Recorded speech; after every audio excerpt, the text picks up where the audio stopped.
काला पानी की सजा। काला पानी, डर के लिए ये नाम काफी है, क्योंकि सोचो, एक कैदी की छाती को घुटनों से दबाकर उसके नाक से रबर ट्यूब छाती तक डालते हैं। फिर उस रबर ट्यूब में से दूध तब तक अंदर डाला जाता है जब तक कि उनके फेफड़े पूरी तरह से दूध से ना भर जाएं और दूध उसकी आखिरी सांस ना छीन ले। आपको यकीन नहीं होगा, लेकिन ये सच है। हमारे देश की आजादी के लिए लड़ने वाले क्रांतिकारियों के साथ ऐसा ही किया गया था।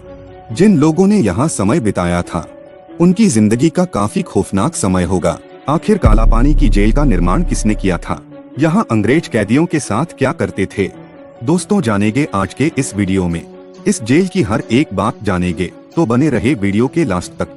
काला पानी की जेल, जिसको सेल्यूलर जेल भी कहा जाता था, ये सेल्यूलर जेल मौजूद है भारत के एक केंद्र शासित प्रदेश अंडमान निकोबार टापू में।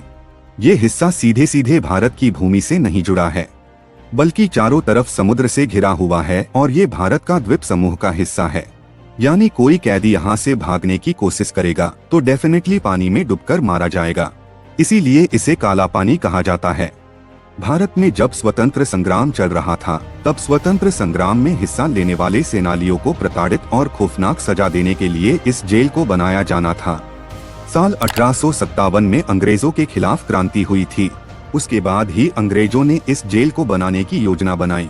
फिर साल 1896 में उन्होंने इस जेल को बनाने का निर्णय लिया और इस जेल का निर्माण कार्य शुरू किया।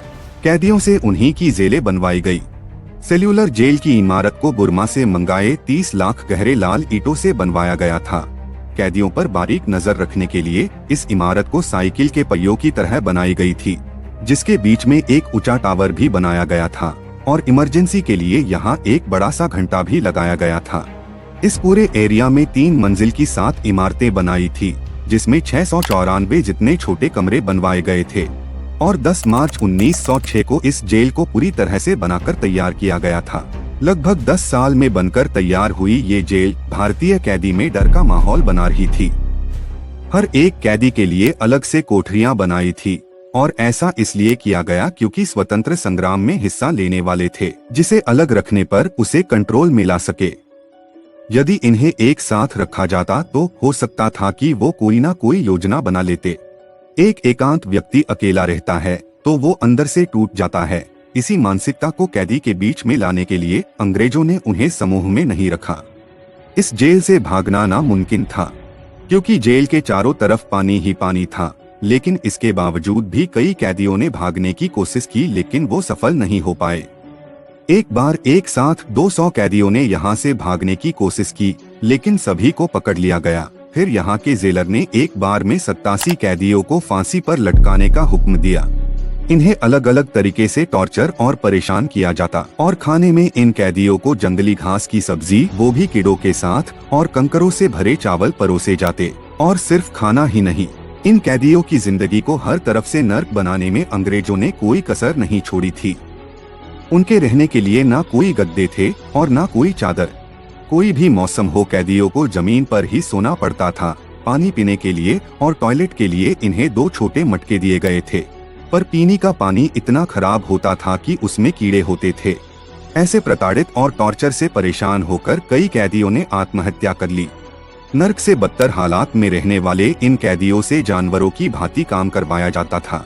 इनका सबसे बड़ा उदाहरण क्रांतिकारी उल्लासकर दत्ता की कहानी है, जिन्हें एक बार जेलर ने उखल घुमाकर 3 लीटर तेल निकालने को कहा, जबकि एक बेल ही पूरे दिन में 2 लीटर तेल निकाल सकता है। इसलिए उल्लासकर ने इसे करने से मना कर दिया, जिससे जेलर ने उसे 3 दिनों तक हाथ बांधकर छत से लटकाया। इतना ही नहीं, वहाँ कैदियों को दिन भर जानवरों के भांति काम करवाए जाते थे और ये करने में कोई मना करता तो उसे उल्टा लटकाकर बुरी तरह से पिटा जाता था। पर अंग्रेजों के हर तरह से क्रांतिकारियों की हिम्मत तोड़ने के बावजूद भी क्रांतिकारियों ने आजादी पाने की आग को बुझने नहीं दिया।